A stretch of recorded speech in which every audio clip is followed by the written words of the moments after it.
Hello guys, അപ്പൊ നമ്മുടെ മയിൽവാഹനത്തിലായിട്ടൊന്ന് പോണ്. സാധനങ്ങളൊക്കെ കുറച്ച് സ്റ്റോക്ക് കഴിഞ്ഞിരിക്കണം. അപ്പൊ പുതിയത് നമുക്ക് കുറച്ച് ഇറക്കണം. അതിനാണ് ഈ വീട്ടിൽ ഇറങ്ങുമ്പോൾ ഒരു കുഴപ്പമില്ല. ഇറങ്ങിയപ്പണ്ട് മഴ ചാറാനും തുടങ്ങിട്ടോ. എന്നാലും എന്റെ കോട്ട് നനക്കില്ല അച്ഛൻ ഞാൻ പത്തിരിപ്പാല വരെ എത്തിച്ചു കേട്ടോ. പക്ഷെ ഇതൊരു നടക്ക് പോണില്ലടാ. കോട്ട് തന്നെ ഇടണം. എനിക്കാണെങ്കിൽ പുറത്തുനിന്ന് ഈ ഡ്രസ്സ് ഇടുന്ന പോലെ ഈ പണ്ടാരം കുത്തിക്കയറ്റണോ ഇഷ്ടമല്ല കേട്ടോ. പക്ഷെ വേറെ വഴിയില്ലടാ. നനയാണ്ട് പോണെങ്കിൽ ഇതന്നെ വേണം. പിന്നെ നമ്മുടെ എപ്പോഴുള്ള കുരിപ്പിന് വേണ്ടി വെയിറ്റ് ചെയ്ത് നിൽക്കായിരുന്നു കേട്ടോ. ഇതെപ്പെത്തും 2 മിനിറ്റ് ഇപ്പെത്തും അവിടെ എത്തി എന്ന് പറഞ്ഞ് എന്നെ ഒരിത്തിരി നേരം അവിടെ നിർത്തിച്ച് ഇവരെ ഞാൻ എവിടെയോ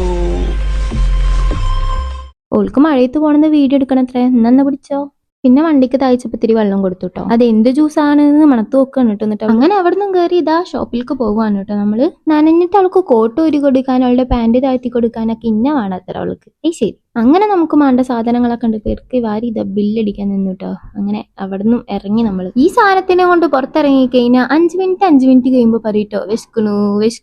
അങ്ങനെ ഒരു തൊയിരം തരാതെ സാഫ്രോൺ മന്തിക്ക് വന്നിട്ടുണ്ട് കേട്ടോ. അവൾക്ക് മന്തി തിന്നാൻ പ്ലേറ്റ് മാത്രം അവർ ആദ്യം കൊടുന്നു, പിന്നെ ഒന്നും വന്നില്ല കേട്ടോ. അപ്പൊ ഫുഡ് വരുന്ന വരെ നമുക്ക് കുറച്ച് കൂട്ട്നെസ് ഇട്ട് കളിക്കാൻ പറഞ്ഞു. ഫൈനലി അതങ്ങോട്ട് കിട്ടി നമുക്ക്. ഇപ്പൊ മനസ്സിലായില്ലേ നിങ്ങൾക്ക് ഞാനൊരു ചില്ലറക്കാരിയല്ല. അങ്ങനെ അവിടുന്ന് തിന്നിറങ്ങി നമ്മൾ നേരെ വീട്ടിലേക്ക് പോയി. രാത്രി ആയിട്ട് വീട്ടിലെത്തുമ്പോഴത്തേനും അത്രേ ഉള്ളൂ. Tata bye bye.